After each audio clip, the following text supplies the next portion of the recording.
Festive season और शादियों के मौसम ने कैसे देश की अर्थव्यवस्था को नई ऊंचाई पर पहुंचा दिया है, इसका नतीजा अब सामने आने लगा है।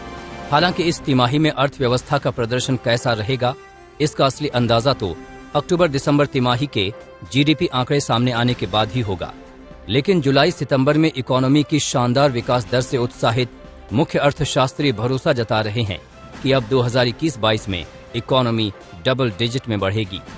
An economy emerges out of a negative shock, it is important to consider the possibility of hysteresis. As I will cover in the next 3 slides, macroeconomic hysteresis is quite unlikely, in the Indian scenario, and that will actually affect, positively our growth prospects going forward.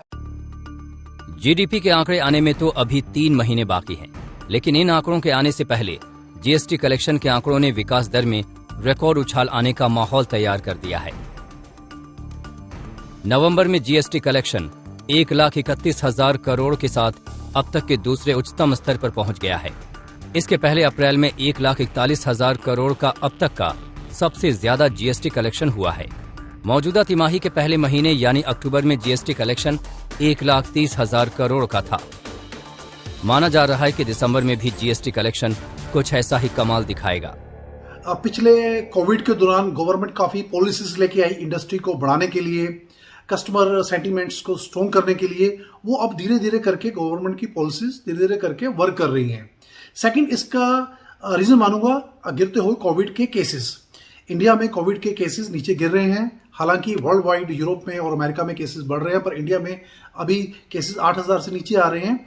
तो ये भी एक बहुत बड़ा reason है। इससे consumer और जो फैक्ट्री ओनर हैं उनमें कॉन्फिडेंस बढ़ गया है। यदि हमें आने वाले समय में डबल डिजिट में ग्रो करना है तो देश की जो बैकबोन कहलाती है एमएसएमई, इस पे ध्यान देना पड़ेगा, क्योंकि इसकी हालत अभी भी इतनी ज्यादा तंदुरुस्त नहीं है।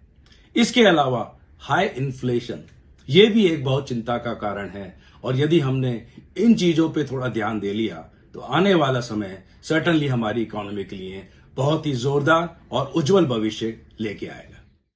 इसके साथ ही रोजगार और तरक्की के लिहाज से अर्थव्यवस्था का मजबूत पैमाना मैन्युफैक्चरिंग को कहा जा सकता है। नवंबर में मैन्युफैक्चरिंग का परचेसिंग मैनेजर्स इंडेक्स अक्टूबर के 55.9 से बढ़कर नवंबर में 57.6 हो गया। ये आंकड़ा 10 महीने का उच्चतम स्तर है।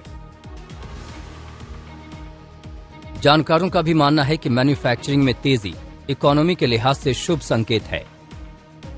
यानी अभी तक तो देश की अर्थव्यवस्था पटरी पर लौटती नजर आ रही है, और अगर अब इसे ओमिक्रॉन की नजर नहीं लगी तो फिर ये कुछ नए रिकॉर्ड कायम करने को भी तैयार है।